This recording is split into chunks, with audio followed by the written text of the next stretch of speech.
مناسبت سے ہم اپنی گفتگو کا آغاز کرنے جا رہے ہیں۔ آج میں ربیع الاول کی مناسبت سے جو چند باتیں آپ کی خدمت میں عرض کروں گا، سیرت طیبہ نبی کریم صلی اللہ علیہ وسلم کی سیرت پاک کی روشنی میں اس کا تعلق اس حقیقت کے ساتھ ہے کہ صحیح معنوں میں رسول اللہ صلی اللہ علیہ وسلم کی شخصیت اور ہستی ایک ایسی شخصیت ہے جو صحیح معنوں میں دنیا کے اندر انقلاب لے کے آئی۔ 23 سال کا مختصر عرصہ اور آپ صلی اللہ علیہ وسلم نے پورے عرب پر اسلام کو غالب کیا اور پوری دنیا تک اسلام کا پیغام پہنچایا۔ پیغمبر علیہ السلام جس ماحول کے اندر عرب کی سرزمین پر جلوہ گر ہوئے تھے اور عرب تہذیب جس طرح کے خصائص کی حامل تھی، اس کو تھوڑا سا ذہن میں رکھتے ہوئے میں آپ کی خدمت میں یہ عرض کرنا چاہوں گا کہ جو حالات اور جو مسائل آپ صلی اللہ علیہ وسلم کی زندگی میں تھے، جن کا آپ نے سامنا کیا، جس طرح کی خرابیاں عربوں کے اندر موجود تھیں، وہ خرابیاں تہذیبی ارتقاء کے مختلف ادوار طے کرنے کے بعد آج بھی وہ خرابیاں کسی نہ کسی شکل میں موجود ہیں۔ ہر دور کے اندر خرابیاں موجود ہی ہوتی ہیں۔ آپ دیکھیں کہ پچھلے بزرگوں سے ذرا پوچھیں، وہ کہیں گے جی آج کا دور بڑا خراب ہو گیا۔ ایسا لگتا ہے کہ اس سے پہلے کا دور بہتر تھا، لیکن اس دور کی تاریخ پڑھیں اور کتابیں آپ دیکھیں تو آپ کو لگے گا کہ وہ لوگ بھی سماجی خرابیوں کی وجہ سے کسی قیامت کا انتظار کر رہے ہیں۔ یعنی ہر دور کے اندر یہ مسئلہ رہا ہے۔ پیغمبر علیہ السلام کے بعد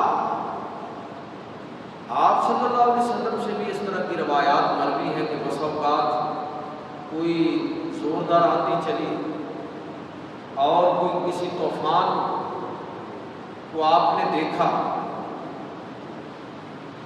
آپ نے صحابہ کرام کو اس طرح متوجہ کیا کہ گویا کہ یہ قیامت بھی ہو سکتی ہے۔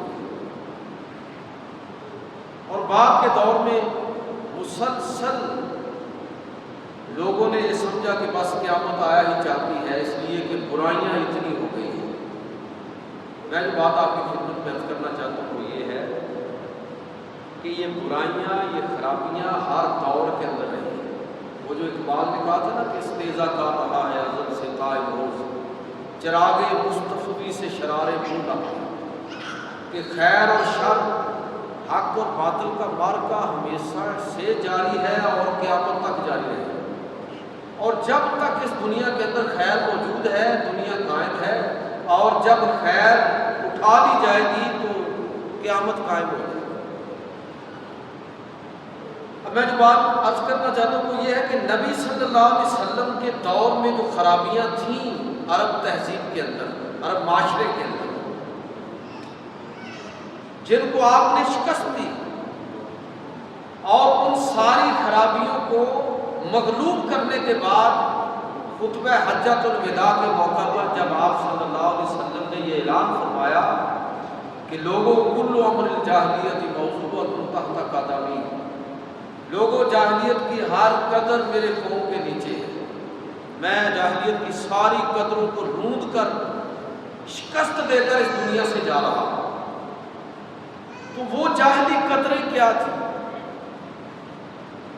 اور دیکھنا یہ ہے کہ کیا وہ جاہلی قدریں دوبارہ کہیں ہمارے معاشرے میں دوبارہ سے نئے روپ کے اندر تو ظاہر نہیں ہو رہی، میں یہ کہوں گا کہ ہو رہی ہے۔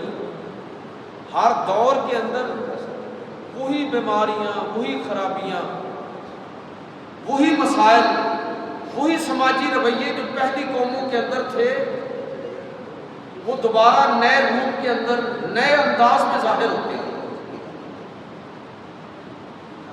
یہ بات بڑی قابل توجہ ہے کہ اللہ تعالیٰ نے پہلی قوموں کے حالات کو کیوں ذکر فرمایا قرآن مجید میں؟ یہ کوئی تاریخ کی کتاب ہے یا کوئی قصے کہانیوں کی کتاب ہے؟ بھائی اس لیے ذکر فرمایا کہ تاکہ آپ پہلی قوموں کی خرابیوں کو دیکھیں اور یہ سمجھیں کہ ان قوموں پر کس وجہ سے عذاب آیا تھا۔ کہیں آج ہم ان خرابیوں اور برائیوں کا شکار تو نہیں ہو رہے۔ اللہ کے پیغمبر صلی اللہ علیہ وسلم کے دور کے اندر جو خرابیاں تھیں، ربیع الاول کی مناسبت سے میں توجہ دلانا چاہوں گا کہ وہ خرابیاں کون سی تھیں جن کو آپ صلی اللہ علیہ وسلم نے یا تو ختم کر دیا یا ان کو اس درجے پسپا کر دیا کہ وہ خرابیاں آپ کو نہ ہونے کے برابر نظر آتی ہیں۔ اور آج ہمیں یہ دیکھنا چاہیے کہ کہیں تہذیبی ارتقاء کے بعد وہ خرابیاں کہیں نئے لباس پہن کر تو ہمارے معاشرے میں اس وقت جلوہ فروز نہیں، یہ ہمیں دیکھنا چاہیے۔ اس کے لیے لازم ہے کہ پہلے ہم شعوری طور پر سمجھیں کہ اللہ کے پیغمبر صلی اللہ علیہ وسلم کے دور میں وہ کون سی خرابیاں تھیں جس کو آپ صلی اللہ علیہ وسلم نے درست کیا، جن کو آپ صلی اللہ علیہ وسلم نے درست کیا۔ تو اس میں ایک بہت بڑی خرابی جو تھی وہ شرک کی خرابی تھی۔ عرب جو تھے وہ شرک کرتے تھے، اور شرک کا مطلب یہ نہیں ہے کہ اللہ تعالیٰ کا انکار کرتے تھے۔ یہ بات بھی ذہن میں ہمیں رکھنی چاہیے کہ عرب اللہ کو مانتے تھے اور اللہ کو ہی حقیقی کارساز سمجھتے تھے کہ حقیقی کارساز اللہ کی ذات ہی ہے۔ قرآن پاک کو پڑھے، قرآن مجید میں واضح طور پر ہے کہ جب ان سے کہا جاتا تھا کہ کیا تمہارا خالق اور مالک اور رازق کون ہے، تمہیں پیدا کرنے والا کون ہے، تو کہتے تھے اللہ۔ یہ قرآن پاک میں موجود ہے۔ اس کا مطلب یہ ہوا کہ اللہ کو تو وہ مانتے تھے، لیکن اس کے باوجود ان کو مشرک کہا گیا، اللہ کا انکار کرنے والا کہا گیا، حالانکہ اللہ کو مانتے ہیں خالق بھی، مالک بھی اور رازق۔ وجہ کیا تھی؟ وجہ یہ تھی کہ اللہ تعالیٰ کو صرف ماننا ہی کافی نہیں ہے، اللہ تعالیٰ کو وحدہ لا شریک ماننا ضروری ہے۔ ذات میں، صفات میں، عبادت میں، افعال میں، ان سب میں اللہ رب العزت کو وحدہ لا شریک ماننا ضروری ہے کہ اس کے سوا کوئی اور نہ خالق ہے، نہ مالک ہے، نہ حقیقی معنوں میں رازق ہے، نہ ہی کوئی عبادت کے لائق ہے۔ یہ لازم ہے۔ اللہ رب العزت نے ان کو مشرک قرار دیا۔ عام طور پر ہم یہ سمجھتے ہیں کہ عربوں کو شاید اس وجہ سے مشرک قرار دیا کہ وہ بتوں کو پوجتے تھے۔ ہاں یہ بھی ایک شکل تھی، لیکن یاد رکھیے کہ بتوں کو پوجنے کے علاوہ پتھر کے خداؤں کو پوجنا یہ بھی شرک ہے، اور شرک کی اور بھی بہت ساری شکلیں ہیں کہ صرف بتوں کو پوجنا یہی شرک نہیں ہے۔ شخصیات کو خدا اور رسول کی جگہ پر رکھنا یہ بھی شرک ہے۔ مال اور دولت کو ہر چیز پر ترجیح دینا، خدا کے حکم پر بھی ترجیح دینا، یہ بھی شرک کی شکل ہے۔ اقتدار کے زوم کے اندر اپنے آپ کو ہر چیز سے بالا تر سمجھنے لگنا۔ میں اکثر مثال دیتا ہوں کہ لوگ کہتے ہیں کہ فرعون نے، قرآن بھی کہتا ہے نا کہ فرعون نے اپنے رب ہونے کا دعویٰ کیا تھا، تو کیا وہ ان معنوں میں رب ہونے کا دعوے دار تھا کہ میں نے تمہیں پیدا کیا ہے، میں تمہیں زندگی بھی دیتا ہوں، موت بھی دیتا ہوں، خالق اور مالک؟ نہیں بھائی، اتنا وہ بے وقوف نہیں تھا۔ آنا ربکم الاعلیٰ اس کا کہنے کا مطلب یہ نہیں تھا، وہ بھی جانتا تھا اگر یہ بات کروں گا تو یہ لوگ جھٹلائیں گے مجھے، تو وہ اور اختیارات جو صرف اور صرف خدا کے لیے ہیں ان کا دعویٰ کرتا تھا۔ یہ ساری شکلیں شرک کی شکلیں ہیں، لہٰذا ہمیں جو دیکھنے کی ضرورت ہے وہ یہ ہے کہ اللہ کے پیغمبر صلی اللہ علیہ وسلم نے جو اصلاح کی وہ کیا تھی کہ آپ نے لوگوں کی عقیدے کو توحید کے لیے خالص کر دیا۔ قرآن نے کیا بیان کیا؟ قل هو اللہ احد اللہ الصمد لم یلد ولم یولد ولم یکن لہ کفوا احد۔ آپ اس کا ترجمہ کر لیں، کسی لفظ کا معنی آپ آگے پیچھے نہیں کر سکتے۔ کہو کہ اللہ ایک ہے تو اس کا مطلب دو ہو ہی نہیں سکتے۔ اللہ بے نیاز ہے، نہ وہ کسی کا باپ ہے، نہ وہ کسی کا بیٹا ہے، نہ کوئی اس کا ہمسر ہے، اس کا کوئی دوسرا ترجمہ ممکن ہی نہیں۔ اس طرح خالص کیا اللہ نے اپنی توحید کو۔ اسلام صرف توحید کا دین نہیں ہے، خالص توحید کا دین ہے۔ اکثر میں اس موضوع پر عرض کیا کرتا ہوں کہ ہندو بھی ایک ہی خدا کو مانتے ہیں، بھگوان کو، برہما کوئی مانتے ہیں، پھر بھی مشرک ہیں، اس لیے کہ وہ اللہ کی ذات کے ساتھ باقی کو شریک کرتے ہیں۔ یہی خرابی دیگر مذاہب کے اندر تھی، عربوں کے اندر تھی، دیگر تہذیبوں کا یہی مسئلہ تھا۔ تو ایک بہت بڑی خرابی، اور آج یہ خرابی نئے روپ کے اندر ظاہر ہوئی ہے، اور وہ روپ کیا ہے؟ شخصیت پرستی کا روپ، کہ لوگ اسی انداز میں، صرف بتوں کو پوجنا شرک نہیں ہے، شخصیات کو بھی اس انداز میں پوجنا، چاہے وہ مذہبی شخصیات ہوں، کوئی پیر ہے، کوئی مولوی ہے، کوئی بڑے سے بڑا مذہبی رہنما، نہ وہ خدا اور نہ ہی خدا کے رسول کی جگہ نہیں لے سکتے۔ ہمارے لیے صرف عبادت صرف رب سونے کی، اللہ تعالیٰ کی عبادت، اور اتباع اور اطاعت کے لیے صرف ایک شخصیت ہے، اور وہ محمد رسول اللہ صلی اللہ علیہ وسلم۔ کوئی اور شخص لائق اتباع اور اطاعت نہیں ہے۔ یہ خرابی جو عربوں میں تھی اور دیگر مذاہب کے اندر تھی، اس کو اللہ کے رسول صلی اللہ علیہ وسلم نے دور فرمایا۔ ایک بڑے مشہور صحابی حضرت عبداللہ بن سلام رضی اللہ تعالیٰ عنہ، اور ایک حضرت عدی بن حاتم، تو ملتا جلتا ان کا واقعہ ہے کہ جب یہ مسلمان ہوئے تو حضرت عبداللہ بن سلام رضی اللہ تعالیٰ عنہ عرض کرنے لگے کہ یا رسول اللہ، یہ جو قرآن مجید میں اہل کتاب کے حوالے سے کہا گیا ہے کہ قل یا اہل الکتاب تعالوا الی کلمۃ سواء بیننا وبینکم الا نعبد الا اللہ ولا نشرک بہ شیئا، اور ساتھ یہ کہا گیا ہے کہ ولا یتخذ بعضنا بعضا اربابا من دون اللہ، کہ اہل کتاب کو کہا گیا ہے کہ آؤ ہماری طرف کہ ہم اللہ کے ساتھ کسی کو شریک بھی نہ ٹھہرائیں، اور ہم میں سے بعض کو رب نہ بنائیں۔ تو ہم تو کسی کو رب نہیں بناتے،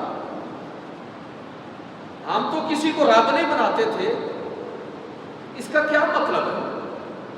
تو اللہ کے رسول صلی اللہ علیہ وسلم نے فرمایا کہ اچھا یہ بتاؤ کہ کیا تمہارے ہاں یہ عقیدے کے طور پر نہیں تھا کہ جو چیز تمہارے مذہبی رہنما جس کو حلال کر دے وہ حلال ہے، اور جس کو حرام کر دے وہ حرام ہے؟ یا رسول اللہ ایسا تو تھا۔ آپ نے فرمایا کہ یہی ارباب من دون اللہ، اللہ کے سوا دوسروں کو رب بنانا۔ یاد رکھیے کہ حلال و حرام کا اختیار کسی کے پاس نہیں ہے، اللہ کے پاس ہے یا اللہ کے رسول صلی اللہ علیہ وسلم کے پاس ہے۔ اگر اللہ اور اللہ کے رسول کے بعد کوئی شخص اس چیز کا دعویٰ کرے تو سمجھ لیجیے اصل میں وہ رب ہونے کا اعلان کر رہا ہے، اور جو شخص اس کی اطاعت اور اتباع کرے اس کا مطلب یہ ہے کہ وہ اس کو رب مان رہا ہے اور شرک کے اندر مبتلا ہے۔ آج بھی شرک کی یہ شکلیں نئے انداز اور نئے روپ کے اندر ظاہر ہوئی۔ پہلے لوگ مذہب کے حوالے سے تحفظات کا شکار تھے، سب کی بات نہیں کر رہا، جاہل اور خدا سے بیزار نفس پرست علماء اور پیر، فراڈیے پیر جو اپنے آپ کو خدا و رسول کی جگہ رکھتے ہیں، دین کو بدنام کرنے والے، میں ان کی بات کر رہا ہوں۔